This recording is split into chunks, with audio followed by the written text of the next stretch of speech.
ముందు ఇంటికి వెళ్ళిపోవడం బాబు.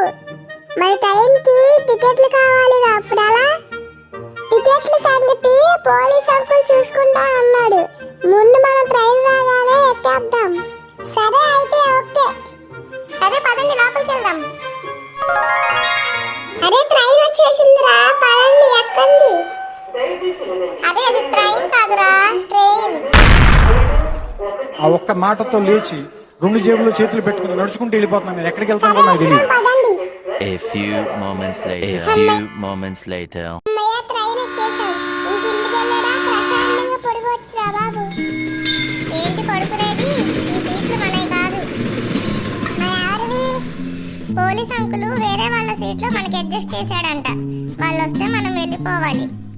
వచ్చినప్పుడు చూసుకుందాంలే. అబ్బా బోర్ పట్టిందిరా, సరదాగా ఏమైనా ఆడుకుంటావా? సరే ఏ ఆడదాం? నాకు అన్ని ఆటలు వచ్చురా. అయితే క్యారమ్ బోర్డ్ ఆడదామా? క్యారమ్ బోర్డా? ఇప్పుడా? ఇక్కడ? ఓ క్యారమ్ బోర్డ్ అంటే గ్రౌండ్కి వెళ్ళాలి కదా, వద్దులే. గ్రౌండ్ కా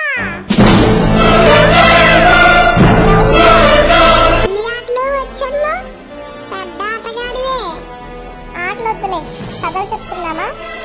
కథలంటే అందులో దయ్యాలు భూతాలు ఏం ఉండకూడదు. మరి హోమో గోస్ట్ నా బెస్ట్ ఫ్రెండ్ అంటారు, వీడికి గోస్ట్ అంటే భయం అంట. ఏంటంటున్నా? ఏం లేదులే. సరే ఫస్ట్ నేను చెప్తాను కదా. దయ్యాలు భూతాలు ఉండకూడదు కానీ కథలు కావాలంట. వీడి సంగతి చెప్తాను చూడండి. గనగా ఒక పెద్ద హాలోవీన్ రాజ్యం. అక్కడ రకరకాల హాలోవీన్స్ ఉంటాయి. వాటిలో పంకిన్స్ కి స్కెలిటన్స్ కి అస్సలు పడేది కాదు. అయితే ఒకరోజు అవి గొడవలు అన్నీ మానేసి కలిసిపోదాం అనుకుంటాయి. పౌర్ణమి రోజు రాత్రి హాలోవీన్ పార్టీ చేసుకుందాం అనుకుంటాయి. పార్టీకి హాలోవీన్స్ అన్నీ చాలా బాగా రెడీ అవుతాయి.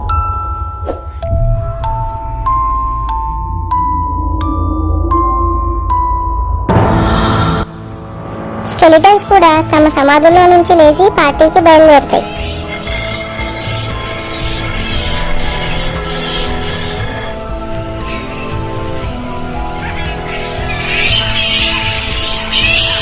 అలా అన్నీ కలిసి పార్టీ చేసుకుంటాయి. చాలా బాగా ఎంజాయ్ చేస్తాయి.